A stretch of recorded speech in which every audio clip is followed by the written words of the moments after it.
On va pouvoir écouter Jean-Luc Mélenchon une nouvelle fois, qui a pris la parole ce soir et qui a attaqué, comme il le fait habituellement, le ministre de l'Intérieur. Mais la question est simple. Est-ce le premier danger politique aujourd'hui en France, LFI ? Moi, je pense que oui, on peut déjà enlever le point d'interrogation sur le synthé. C'est évidemment pas seulement un premier danger politique en France, mais pour la France, ça reste le parti anti-France, dans lequel on ne voit jamais de drapeau français. Ces gens-là passent leur temps à insulter les Français, à insulter l'histoire de France qu'ils détestent absolument. Et désormais, ils assument complètement leur projet. C'est-à-dire Jean-Luc Mélenchon, maintenant, il va vous dire qu'il veut non pas seulement la créolisation, mais qu'il assume le grand remplacement, qu'il faut envoyer absolument tous les migrants dans toutes les campagnes, parce qu'il déteste ce que représente la France, c'est-à-dire un peuple d'origine chrétienne qui est absolument millénaire, qui a son histoire. Alors évidemment, il y a des aspects plus négatifs et il y a des aspects plus positifs, mais il faut embrasser cette histoire. Aujourd'hui, Jean-Luc Mélenchon, il déteste absolument tout ça. Et pourquoi c'est le premier danger politique ? Parce qu'également, lui, il veut favoriser tout ce qui est absolument exécrable. L'insécurité, l'islamisation du pays, les Black Blocs. On voit que les antifas violents, ils sont nommés députés à l'Assemblée nationale. Évidemment qu'aujourd'hui, donc, c'est le premier danger politique pour la France. Vous avez Éric Tegner, est-ce que vous êtes d'accord avec Jean-Claude Dacier qui croit qu'il n'y aura plus de la NUPES, plus le NFP, alors que ce week-end, il y a une nouvelle fois le PS qui appelle à voter LFI face à Renaissance? Évidemment. Réfléchis bien à ce que tu veux dire. Jean-Claude n'apprend absolument pas de l'histoire, absolument pas de tout ce qui se passe. Mais vous vous rendez pas compte de ce qui se dit. Écoutez ce qui se dit au PS. Jean-Claude, et moi, je suis pas PS. Mais ils appellent à voter LFI. Mais oui. Pas tous. Mais pas tous. Mais loin de là. Mais c'est le patron. Mais oui. Raphaël Glucksmann, il est tout seul. Jérôme Guedj, il est tout seul. C'est de la com, parce que ce qu'ils veulent parfois, c'est attirer un peu le centriste, le macroniste, etc. Je vais vous dire, je vais même avoir l'impression de défendre LFI. Les socialistes, pourquoi ils n'aiment pas LFI ? Parce que c'est un mépris de classe. C'est tout. C'est-à-dire que c'est la gauche caviar, qui est encore un peu bourgeoise, etc.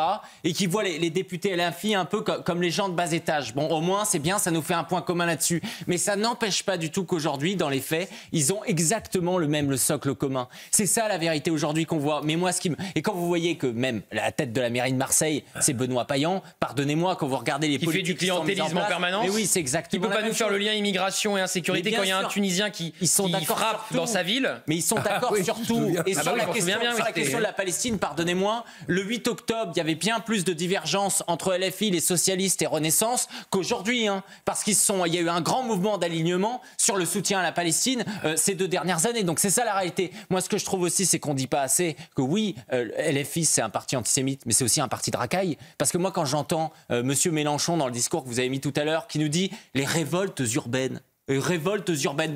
Bientôt, ça va être la kermesse de juin 2023. À un moment, non, c'était des émeutes. Ça veut dire qu'on s'est retrouvé quand même avec des archidélinquants qui ont commencé à attaquer les policiers, qui voulaient s'en prendre à des maisons, qui ont pénétré dans des appartements. On se souvient cet homme courageux qui avait sorti son épée pour les virer. Et eux, ils sont partis parce qu'évidemment, ils avaient peur, ils étaient très lâches. Ils ont dit, on connaît ton adresse. Et lui, il a répondu, bien sûr, connard, t'es chez moi. Et donc, c'est la vérité, c'est qu'on a vécu une période d'émeute. Et lui, il nous parle de révolte urbaine, de grande révolution avec la rose, etc. On a refusé d'appeler à la répression, c'est extraordinaire. Face aux émeutiers, vous faites quoi ? Il a refusé surtout d'appeler au calme. Mais Jean-Claude, j'ai pas compris, vous m'avez pas répondu. T'es commerçant dans la capitale, tu te retrouves à chaque fois sur le tracé de la manifestation, c'est insupportable. On pense à ces commerçants, c'est insupportable, Éric Tegner. Et dans les grandes villes. Oui, mais c'est un enfer. Oui, vous avez raison, et dans toutes les grandes villes, bien sûr. Dans plein de villes de France, en fait, il y en a marre que tous ceux qui travaillent, les chefs d'entreprise, ceux qui cotisent le plus, ceux qui n'ont pas le droit à toutes ces allocations, toutes ces aides sociales, etc. Ces gens-là, ils trinquent à chaque fois. Et on se retrouve avec des politiques qui viennent les voir et qui leur disent on va vous aider. Non mais ils peuvent s'en passer de leur aide. C'est ça la vérité. C'est une manifestation. Judith, je vous donne la parole dans un instant, mais il va se passer un moment historique dans l'émission. Éric Tegner veut soutenir Jean-Claude Dacier. Oui, parce que je le sens bien seul alors qu'il dit des choses absolument évidentes. C'est assez fréquent, excuse-moi, c'est assez fréquent. Mais ce que je veux dire, c'est à un moment, ces gens, Jean-Claude, quand même, ils manifestent tout le temps. Le jeudi, c'est pour leur syndicat. Le samedi, c'est pour les migrants en place de la République. Le dimanche, c'est pour la Palestine. Et la semaine d'après, c'est rebelote. Exactement, toujours la même chose. Et il y a toute une France, celle qui, en règle générale, fait partie des classes populaires, des classes ouvrières, etc. Eux, non seulement ils ne manifestent pas, mais lorsqu'ils allument la télévision ou France Inter, ils entendent des journalistes les insulter parce que ces gens-là, majoritairement, ils votent Rassemblement National. Si demain, ces manifestations, elles représentaient vraiment le peuple, les syndicats inviterait, par exemple, Laure Lavalette à venir au milieu. Sauf que, en règle générale, je ne souhaite pas parce que je pense que elle pourrait plus être candidate à Toulon si elle va au milieu de la manifestation. Oui, mais ils n'en veulent pas, les syndicats. Il faut casser les syndicats. Ils représentent que 9% aujourd'hui des Français. Ils sont à l'origine de beaucoup de nos difficultés. Mais oui, là où c'est des privilégiés, Jean-Claude, il dit, c'est que tous les ans, ils gagnent quelque chose. Tous les ans, ils gagnent quelque chose. Et tous les autres, ils n'ont rien. C'est ça en permanence. Ils ne reprennent pas leurs OQTF, le régime algérien. Ils ne payent pas leurs notes d'hôpital, les hauts dignitaires algériens, quand ils viennent se faire soigner en France. Ils détiennent 2 Français. Et nous, on leur donne des visas en plus. Mais les Algériens, ils ont raison, hein, franchement, parce que vu comme on est lâche, vu comme on est faible, vu comme on est pleutre, vu comme on est minable, ils vont continuer. Hein. Mais c'est sûr qu'on a l'air d'adorer ça. Mais moi, je vais vous dire, je pense qu'on s'est trompé de stratégie. Il faut arrêter de demander à Emmanuel Macron ou Jean-Noël Barrot de faire preuve de fermeté à l'égard de l'Algérie, de demander une baisse des visas. Il faut juste leur demander le statu quo. Tout comme je ne comprends à chaque fois pas les gens qui disent oui mais on attend qu'Emmanuel Macron se prononce. Non, il faut qu'Emmanuel Macron se taise d'ici 2027 parce qu'à chaque fois qu'il dit quelque chose, non seulement il nous décrédibilise, mais en plus qu'on ne pensait pas possible, eh bien ça arrive parce que franchement, aucun d'entre nous n'attendait à ce type d'annonce quand même. Et c'est moi, je n'y ai pas cru. C'est revendiqué. J'y ai pas cru au début. C'est revendiqué. Normalement, ils se font avoir, ils disent qu'ils ne comprennent pas, etc. Et là, ils en sont extrêmement fiers. Bien sûr, c'est le plan Bienvenue en France. Ah oui, d'Édouard Philippe, bien sûr. Il faut le tweet de l'ambassade de France en Algérie, il est incroyable. Hein. C'est-à-dire qu'au lieu de nous représenter pour défendre Christophe Glaise et Boualem Sansal, ils tweetent pour augmenter les visas, Judith. Oui, mais vous savez, il y a des choses pour comprendre aussi à quel point on est complètement aussi tenu par ce gouvernement. Vous savez, c'est une information qui est très peu connue du grand public aujourd'hui, que la fille du ministre de l'Intérieur algérien est étudiante en France et est en situation irrégulière. C'est ça la réalité aujourd'hui, et alors, ça je le sais de sources diplomatiques assez élevées. La fille du ministre de l'Intérieur algérien est en France, elle est étudiante et elle est en situation irrégulière. C'est ça la réalité aujourd'hui. Elle est en situation irrégulière. Elle est en situation irrégulière aujourd'hui. Sans visa étudiant. Peut-être qu'il a expiré. Elle est venue comme étudiante et aujourd'hui elle est en situation irrégulière. Mais alors, on est au ministère de l'Intérieur ou non? C'est une question qui doit lui gratter un peu là. C'est toujours le même sujet. Boulot, hein? Mais vous savez, Jean-Claude, les chiffres de l'OID que vous citiez tout à l'heure, ils sont encore plus précis. L'Observatoire de l'immigration et de la démographie de Nicolas Pouvremonti. Ils expliquent donc qu'effectivement 75% des étudiants algériens ne vont pas au bout, comme le disait Judith, des 3 ans, que 61% des étudiants algériens sont encore sur le territoire au bout de 8 ans. Il faut savoir aussi qu'avec les accords de 1968, aujourd'hui, un visa étudiant est très facilement transformable en visa entrepreneur qui leur permet de rester sur le territoire. Et qu'une grande partie de cette filière étudiante, c'est de l'histoire et c'est de la socio. Moi, je m'interroge. Ça sert à quoi de faire venir des Algériens sur des filières où déjà elles sont saturées par des Français qu'on retrouvera très certainement demain lors des manifs pour aller casser et sur lesquels il n'y a absolument aucun débouché.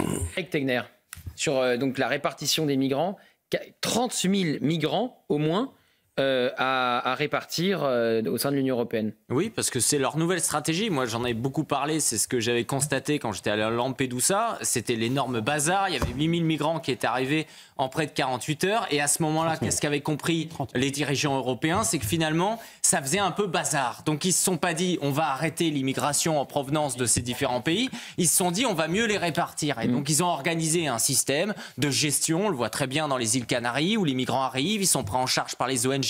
Frontex est là uniquement pour vérifier que les droits humains sont respectés. Ensuite, on les amène en ferry, on les emmène en avion, on les amène sur le territoire espagnol, puis c'est réparti. Et aujourd'hui, tout simplement, ils ont fait passer effectivement le pacte asile-immigration qui permet de les envoyer sur le territoire. Vous savez, c'est finalement également une victoire d'Emmanuel Macron. Il a fait passer la circulaire en 2021 qui permettait la répartition des migrants sur les campagnes françaises. Eh bien, il applique cette méthode au niveau européen. Et ça, c'est évidemment absolument scandaleux. On sait que l'Espagne et Schengen jouent un rôle là-dedans, est en train de régulariser 900 000 clandestins dans les 3 ans qui viennent, et évidemment, ces clandestins, ils vont venir chez nous. Dans un instant, oui, il l'a dit, oui, Jean-Claude Dacier, vous allez l'écouter, vous allez être surpris, mais vous allez pouvoir l'écouter. Mais j'ai vu plusieurs papiers qui m'ont amusé, c'est le cas de le dire, Eric Tegner, parce qu'on a souvent dit la croisière s'amuse avec cette flottille, ils se baignent dans la mer, machin, ils mettent des vidéos d'eux. Puis les titres, je crois que c'était le point, la croisière ne s'amuse plus, parce que ce qu'on a dit, militants LGBT, ils n'étaient plus les bienvenus.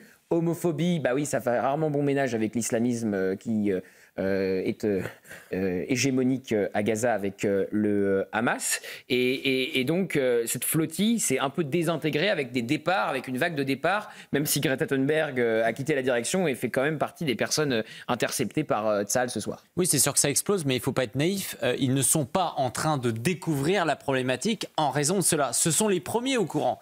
Vous prenez le cas des associations, par exemple, d'aide aux migrants en France, qui sont complètement, quasiment d'extrême gauche, en permanence. Ils savent très bien, ce sont les premiers au contact d'une population qu'ils soutiennent, où ils savent qu'ils vont tenir des propos qui vont être homophobes, des propos qui vont être antisémites. Et en règle générale, d'ailleurs, c'est pas pour rien qu'ils font preuve de beaucoup plus de bienveillance à leur égard. C'est ça la vérité. Ils le voient très bien au milieu de leur groupe. Et ils sont en train tout simplement de se dire, on construit une cohabitation entre ces idéologies. Et le fait que ça explose là-bas, c'est aussi parce qu'il y a un caractère international qui est quand même supplémentaire. Alors voilà, donc Nagui parle comme la France Insoumise, le service public parle comme LFI.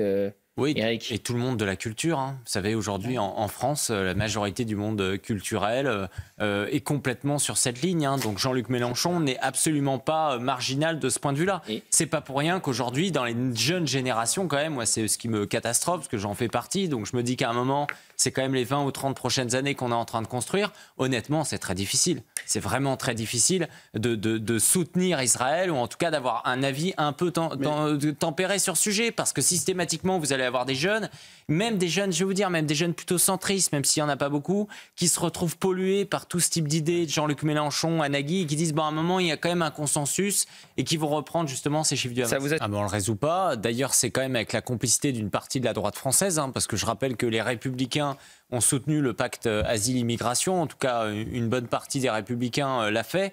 Ce que je veux dire, c'est qu'aujourd'hui, évidemment, on a une pression, par exemple, de Giorgia Meloni, qui peut être une alliée sur certains sujets, mais qui en a marre, effectivement, de porter le poids de l'immigration, parce que l'Italie est face, évidemment, aux pays du Maghreb. Il y a également le cas de l'Espagne. Et donc, ce qui est certain, c'est que la France, au milieu de ça, non seulement on n'aura pas de dirigeant qui va dire, écoutez, il y a trop de migrants aujourd'hui, donc la question, c'est même pas la question des sanctions, etc. Et deuxièmement, après, nos dirigeants français vont eux-mêmes se poser la question en disant où est-ce qu'on les envoie, quelles sont les régions de France où il n'y a pas assez de migrants, ils vont penser à la Bretagne, etc.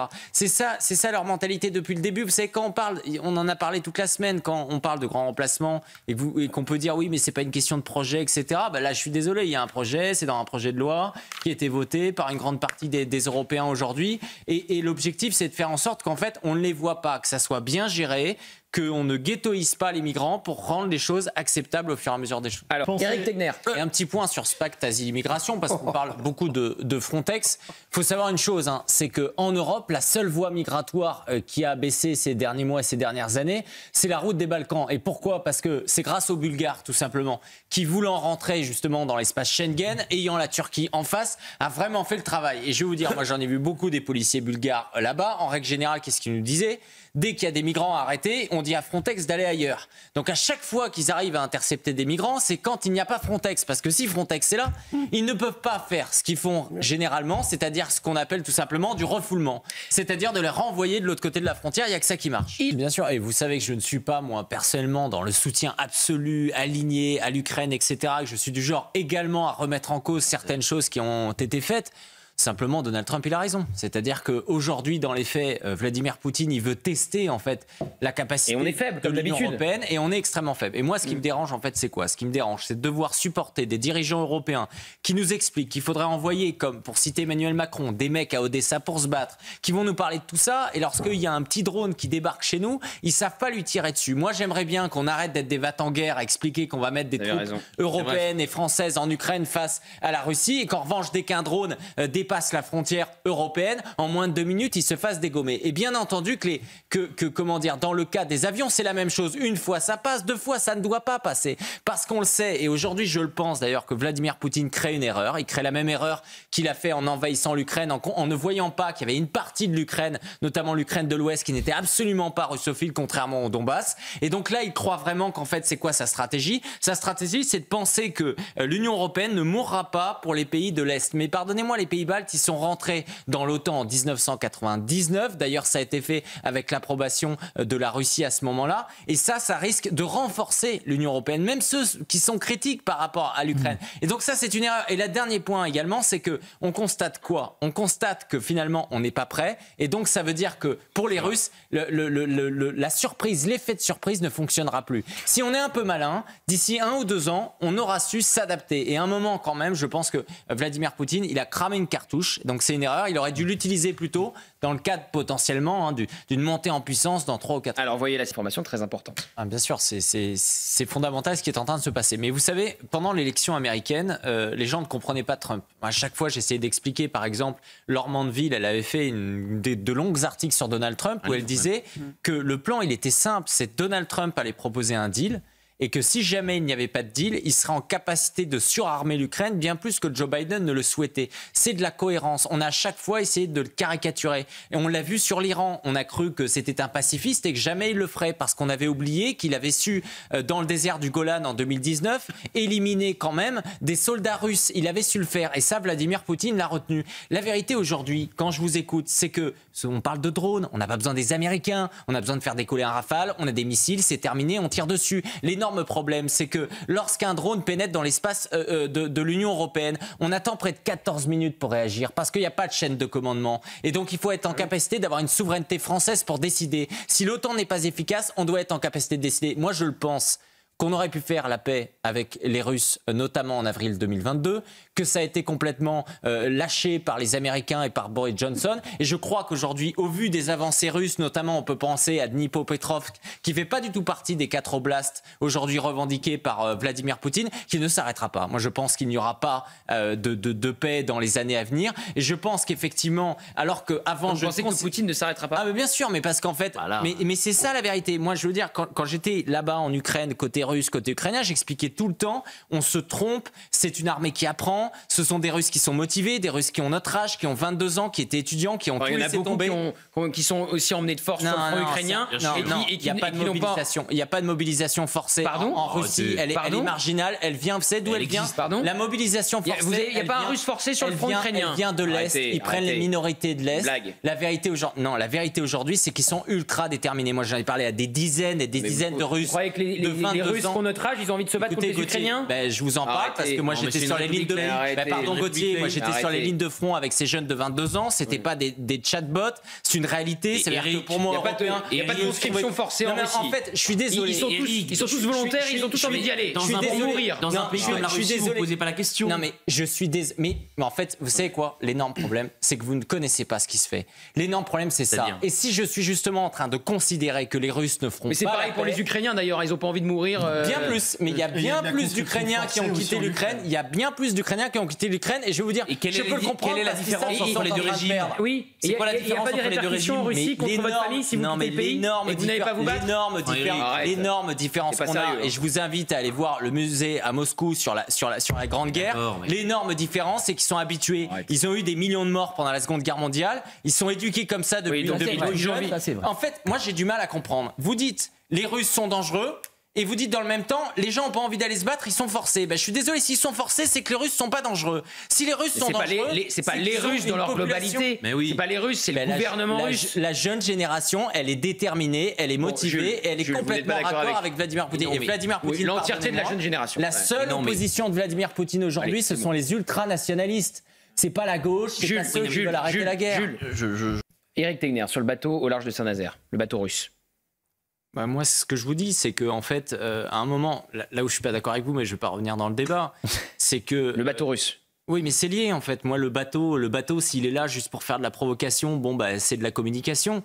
S'il est là pour essayer de préparer un plan parce qu'il pense qu'il y a une population derrière qui le soutient, moi, ça m'inquiète. Voilà, c'est tout. Après, on va dire que les sondages qui montrent que la population russe soutient l'invasion en Ukraine et soutient Vladimir Poutine sont bidonnés. Non, mais qu'est-ce qu'on fait face à un bateau russe au large de Saint-Nazaire? C'est ça qui m'intéresse.